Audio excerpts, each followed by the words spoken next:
What if we have been imagining black holes backward? For decades, the picture seemed simple. A massive star collapses, gravity wins, the star disappears behind an event horizon, and the black hole is born. But there is a strange problem hidden inside that familiar story.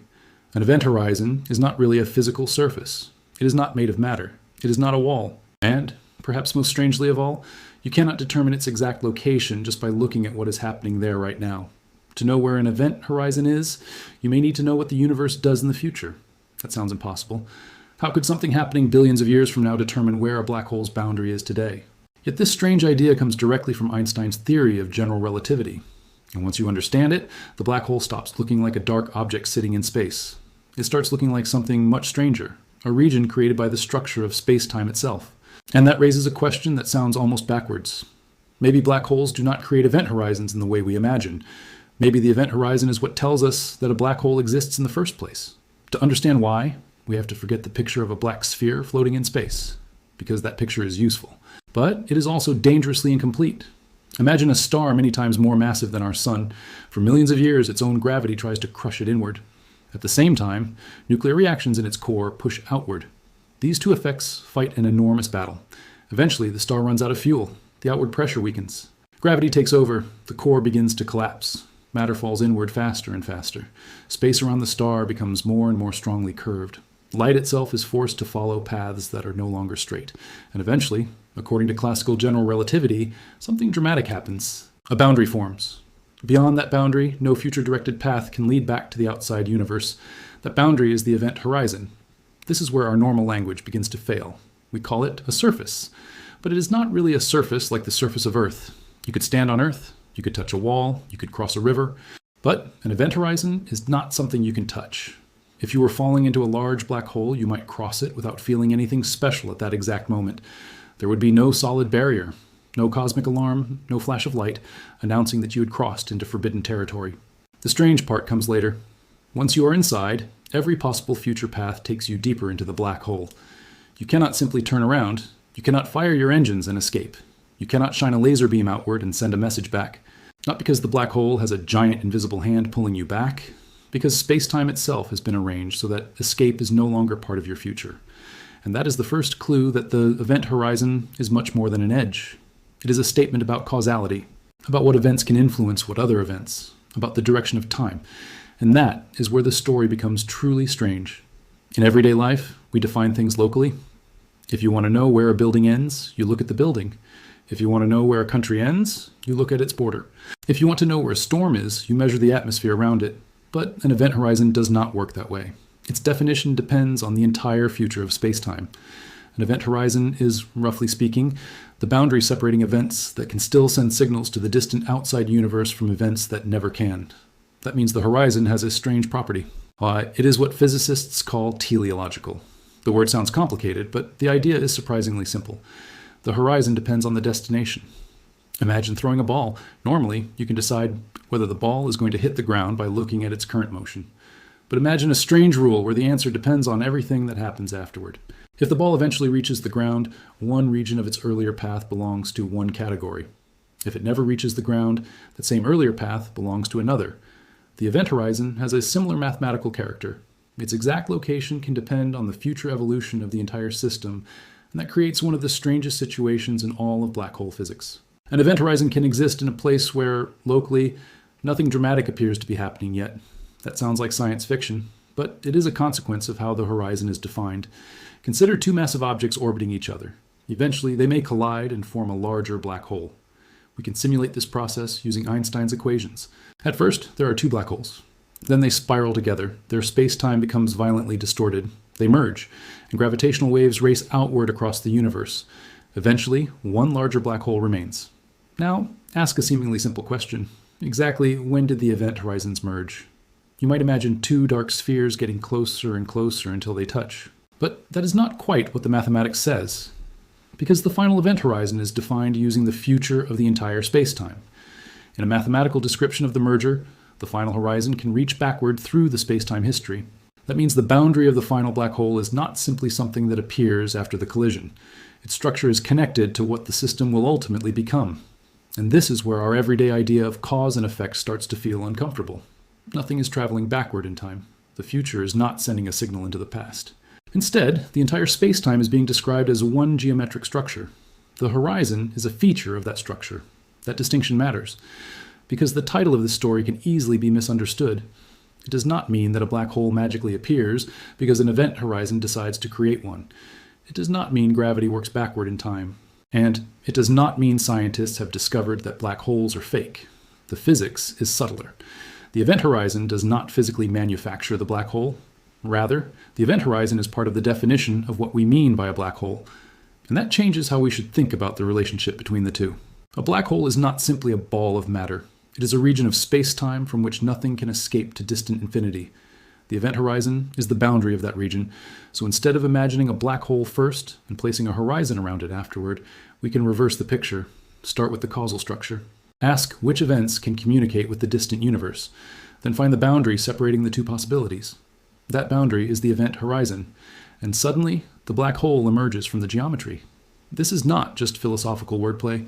It has real consequences for how physicists study black holes. Because the event horizon is global, it can be difficult to use in situations where space-time is changing rapidly. And real black holes are rarely perfectly still. They spin, they collide, they absorb matter, they swallow stars, they interact with magnetic fields. Their surroundings can change violently, so physicists often use other kinds of horizons. These include concepts such as apparent horizons and trapping horizons. Unlike the event horizon, these can be defined more locally. You can examine the behavior of light rays near a region and determine whether outgoing light is still able to expand outward.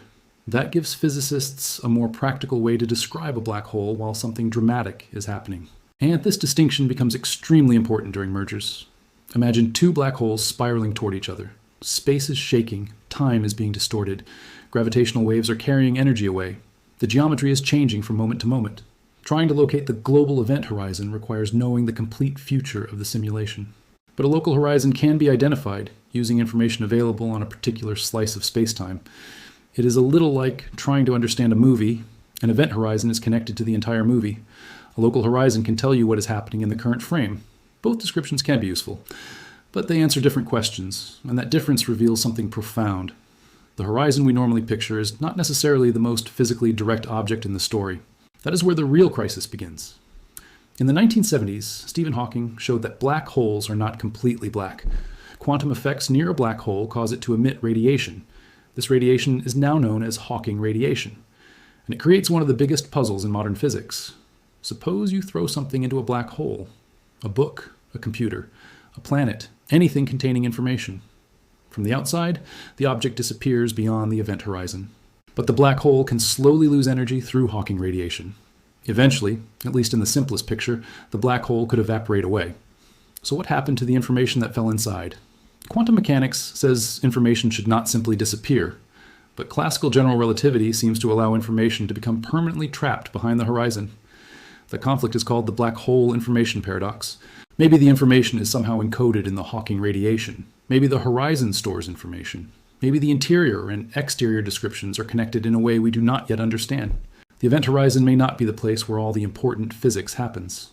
For a long time, Hawking radiation was often described as radiation associated with the horizon. But modern research has explored the possibility that quantum effects can involve a broader region around a black hole, sometimes described as a quantum atmosphere. And if some of the important quantum behavior occurs outside it, then what exactly is the horizon? A boundary in the causal structure, a mathematical surface, a limit on communication, a source of thermodynamic properties, or something deeper that we have not yet learned how to describe? The answer may be all of these at once. Black holes have a temperature. Imagine a three-dimensional world whose complete information is represented by data on a two-dimensional surface. And now the same strange lesson appears on a much larger scale. A horizon does not always mean there's a physical object sitting at its center. There does not have to be a cosmic wall. It does not prove that we understand the microscopic nature of the horizon, but it shows how far the subject has moved. A concept that once existed mainly in Einstein's equations can now be tested through signals arriving from violent events billions of light years away. And yet, the more evidence we collect, the more fundamental the unanswered questions become, because observing a black hole is not the same as understanding what happens inside one. We can measure its mass, we can measure its spin, we can detect the gravitational waves it produces, we can study the behavior of matter around it, but the event horizon itself remains fundamentally different from an ordinary object. We cannot stand outside it and photograph the surface, We cannot send a probe beyond it and receive a report back. We cannot directly inspect the interior and compare it with the exterior. The horizon is a boundary of knowledge, as much as it is a boundary of spacetime. And perhaps that is why black holes have fascinated us for so long. They are not merely places where gravity becomes strong. During gravitational collapse, matter and energy shape spacetime, and under the conditions predicted by general relativity, a black hole region can form. The event horizon is the boundary of that region, so it would be wrong to say that the horizon literally causes the black hole. But it is equally misleading to imagine a black hole as an ordinary object that exists first, and then simply happens to wear a horizon like a shell. The horizon is part of what makes the black hole a black hole. And because the horizon is defined globally, it can reveal something about the future structure of spacetime that cannot be determined from a single moment alone. That is, the reversal. Not that the future magically creates the past, not that black holes are an illusion, but that the boundary we use to define a black hole is deeply tied to the complete causal structure of spacetime. The black hole is not simply a thing, it is a region of possible and impossible futures. And once you see it that way, the famous black sphere becomes almost misleading. A black hole does not look black because there's a dark surface. It looks black because light from beyond the boundary cannot return to us. The darkness is not a material substance. It is the absence of information. That may be the most haunting way to think about a black hole. The universe is not showing us darkness. It is withholding a future. And the event horizon is the line where that future becomes permanently inaccessible to the outside world. Yet the story may not end there. General relativity gives us an incredibly successful description of horizons. Quantum mechanics gives us another set of rules. And somewhere between those two theories lies the deepest mystery. We do not yet have a complete theory of quantum gravity. We do not know exactly what spacetime is made of at the smallest possible scales. We do not know the final fate of information inside an evaporating black hole, and we do not know whether the classical event horizon survives unchanged in a complete theory of quantum gravity. There are many ideas. Some suggest quantum information is encoded in subtle ways.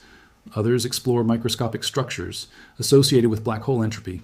Some theories replace the classical interior with radically different physics. Others suggest that spacetime itself may emerge from deeper quantum relationships. None of these ideas has won the final battle, and that uncertainty is important, because the greatest danger in black hole science is taking a fascinating possibility and turning it into a confirmed fact. We have not discovered that event horizons are fake. We have not discovered that black holes do not exist. We have not discovered that the horizon literally creates the black hole. What we have discovered is more interesting. The simple picture was never the full picture. An event horizon is a global boundary in spacetime. It is tied to the future. It separates regions by what can and cannot communicate with the outside universe. It plays a central role in black hole thermodynamics. It is connected to the information paradox.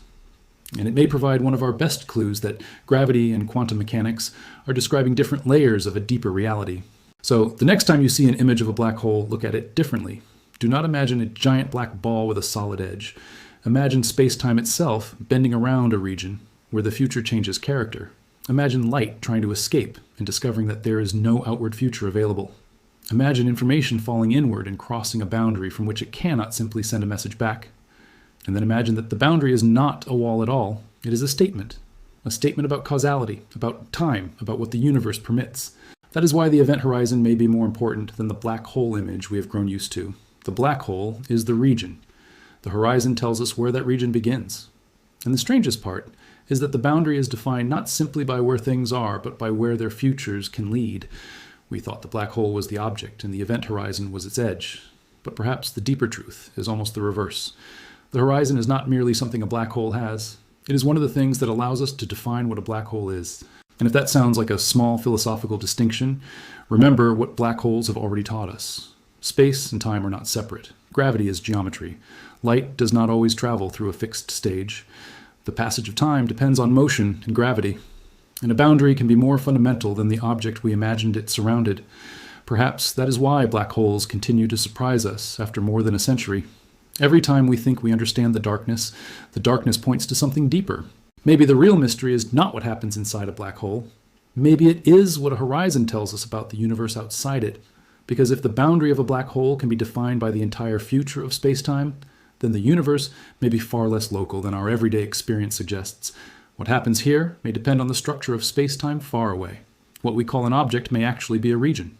What we call a boundary may actually be a statement about information. And what we call the present may be only one slice through a much larger geometric reality. That is the lesson hidden inside the black hole. We went looking for a dark object. We found a problem with the meaning of space and time. We went looking for an edge. We found a boundary between possible futures. We went looking for a place where light disappears. We found one of the deepest clues that gravity, information, and quantum mechanics may all be connected. So, did black holes create event horizons? Not in the simple way we once imagined. The collapse of matter creates the space-time conditions from which a black hole region forms. But the event horizon is not a physical shell placed around that object. It is the boundary of a causal region. And because that boundary is defined by what can escape into the distant future, it carries a strange dependence on the complete history and future of space-time. The horizon does not need to be a thing. It only needs to be a fact about what can happen. And perhaps that is the most unsettling possibility of all. Maybe the universe is not built from objects surrounded by boundaries. Maybe, at the deepest level, reality is built from relationships, information, and causal connections. And black holes are where those hidden rules become impossible to ignore. The darkest objects in the universe may therefore be doing something unexpected. They may not be hiding the answer. They may be pointing directly toward it. And the next time physicists finally understand what an event horizon really means at the quantum level, we may discover that the horizon was never simply the edge of a black hole. It was a window into the deeper architecture of reality. Then black holes are not just where information disappears, they may be where our old idea of reality finally disappears too. If this changed the way you think about black holes, share your thoughts in the comments. And if you want to keep exploring the strangest discoveries in space and physics, like the video and subscribe for the next story.